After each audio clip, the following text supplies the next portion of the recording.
స్తోత్రాలు. పరిశుద్ధ బైబిల్ గ్రంథములో నుండి కీర్తనల గ్రంథము ప్రారంభము నుండి మనం చదువుకుందాం. దుష్టుల ఆలోచన చొప్పున నడవక, పాపుల మార్గమును నిలువక, అపహాసకులు కూర్చుండు చోటను కూర్చుండక, యెహోవా ధర్మశాస్త్రమునందు ఆనందించుచు దివారాత్రము దానిని ధ్యానించువాడు ధన్యుడు. అతడి నీటి కాలువల యోరను నాటబడినదై ఆకువాడక తన కాలమందు ఫలమిచ్చు చెట్టు వలె నుండును. అతడు చేయునదంతయు సఫలమగును. దుష్టులు అలాగునుండక గాలి చెదరగొట్టు పొట్టు వలె నుందురు. కాబట్టి న్యాయ విమర్శలో దుష్టులను, నీతిమంతుల సభలో పాపులను నిలువరు.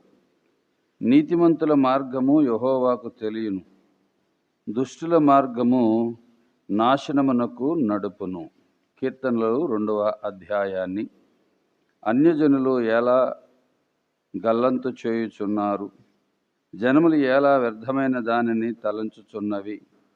మనము వారి కట్లు తెంపుదాము రండి, వారి పాశములను మన యొద్ద నుండి పారవేయుదము రండి అని చెప్పుకొనుచు, భూరాజులు యెహోవాకును ఆయన అభిషిక్తునికి విరోధముగా నిలువబడుచున్నారు. ఏలికలు ఏకీభవించి ఆలోచన చేయుచున్నారు. ఆకాశమందు ఆసీనుడగు వాడు నవ్వుచున్నాడు. ప్రభువు వారిని చూచి అపహాసించుచున్నాడు. ఆయన ఉగ్రుడై వారితో పలుకును. ప్రచండ కోపము చేత వారిని తల్లాడింపచేయును. నేను నా పరిశుద్ధ పర్వతమైన సియోను మీద నా రాజును ఆసీనునిగా చేసియున్నాను. కట్టడాను నేను వివరించదను. యెహోవా నాకిలాగు సెలవిచ్చును, నీవు నా కుమారుడవు, నేడు నిన్ను కనియున్నాను. నన్నడుగుము, జనములను నీకు స్వాస్యముగాను, భూమిని దిగంతముల వరకు సొత్తుగాను ఇచ్చుదను.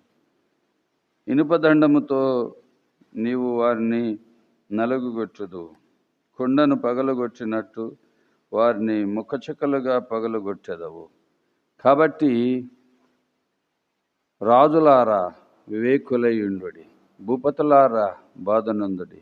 భయభక్తులు కలిగి యెహోవాను సేవించుడి, గడగడ వణుకుచు సంతోషించుడి.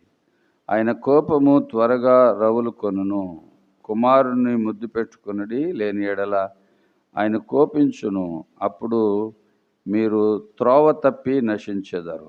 ఆయనను ఆశ్రయించు వారందరూ ధన్యులు. కీర్తనల గ్రంథం 1వ అధ్యాయము 2వ అధ్యాయాన్ని మనం చదువుకుని ఉన్నాం. దేవుడు వింటున్నటువంటి మిమ్ములను, చూస్తున్నటువంటి వారిని దేవుడు దీవించునుగాక. ప్రాముఖ్యంగా మా ఛానల్ సబ్స్క్రైబ్ చేసుకొనండి, ఫాలో అవ్వండి. దేవుడు మిమ్మలను ఆశీర్వదించునుగాక. ఆమేన్. God bless you.